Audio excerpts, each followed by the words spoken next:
Bienvenue dans ce nouvel épisode de BatiWeb dédié à l'actualité du bâtiment. Aujourd'hui, gros plan sur 3 sujets chauds.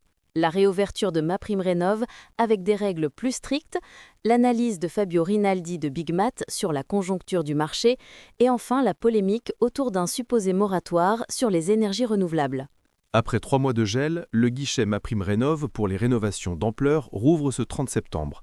Mais attention, la reprise est très encadrée. Les aides ciblent désormais en priorité les ménages modestes et les passoires thermiques classées E, F ou G. Concrètement, pour un gain de 2 classes énergétiques, le plafond est fixé à 30 000 € achetés, avec une aide pouvant atteindre 24 000 €. Pour 3 classes ou plus, le plafond monte à 40 000 € achetés, soit 32 000 € de subvention possible. Le fameux bonus de sortie de passoire disparaît et certains travaux monogestes sortent aussi du dispositif. Une décision qui inquiète déjà des filières comme l'isolation par l'extérieur. Ce durcissement, c'est aussi pour lutter contre la fraude. Pendant la trêve estivale, près de 25 000 dossiers ont été analysés, représentant 935 millions d'euros de subventions potentielles. Près de 14 000 autres dossiers restent sous surveillance active. Résultat, seuls 13 000 nouveaux dossiers devraient encore être validés d'ici fin 2025. Pourtant, les chiffres montrent une dynamique. Plus de 71 000 rénovations d'ampleur étaient déjà recensées en septembre 2025, soit presque le double de 2024. Le gouvernement prévoit aussi une territorialisation des objectifs pour impliquer davantage les collectivités et anticiper la dynamique locale. Deuxième sujet, Bigmat. Son président du directoire, Fabio Rinaldi, a profité de la rentrée pour dresser un état des lieux. Et son constat est clair, l'instabilité des dispositifs plombe le marché. Il rappelle que MaPrimeRénov' a déjà changé 15 fois en 4 ans, dont 3 fois cette année. Pour les professionnels, difficile de s'adapter avec autant de revirements. Côté chiffres, le marché global est toujours dans le rouge, il a perdu environ 20% de sa valeur depuis 2023.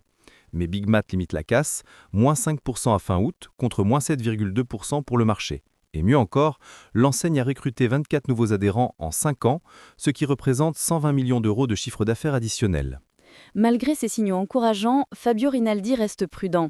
Il attend surtout une stabilisation d'ici 2026 et appelle à des politiques claires et durables pour relancer le secteur.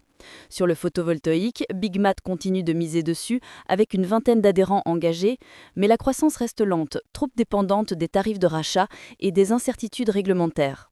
Son message est simple, sans visibilité, pas de reprise durable. Et pour les industriels comme pour les distributeurs, il n'y a rien de pire que l'instabilité. Enfin parlons énergie, une rumeur a enflammé la filière fin septembre, un supposé moratoire sur le solaire et l'éolien terrestre dans la PPE 3.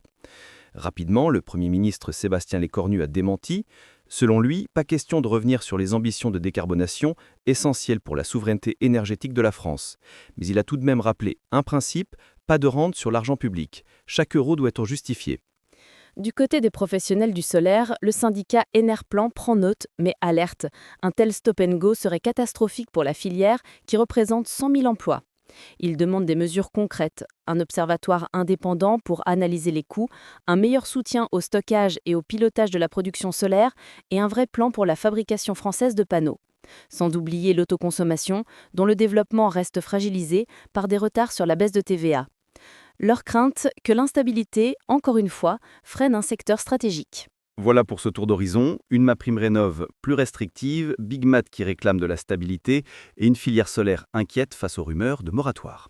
Un fil rouge clair, sans stabilité, le bâtiment et l'énergie avancent à tâtons.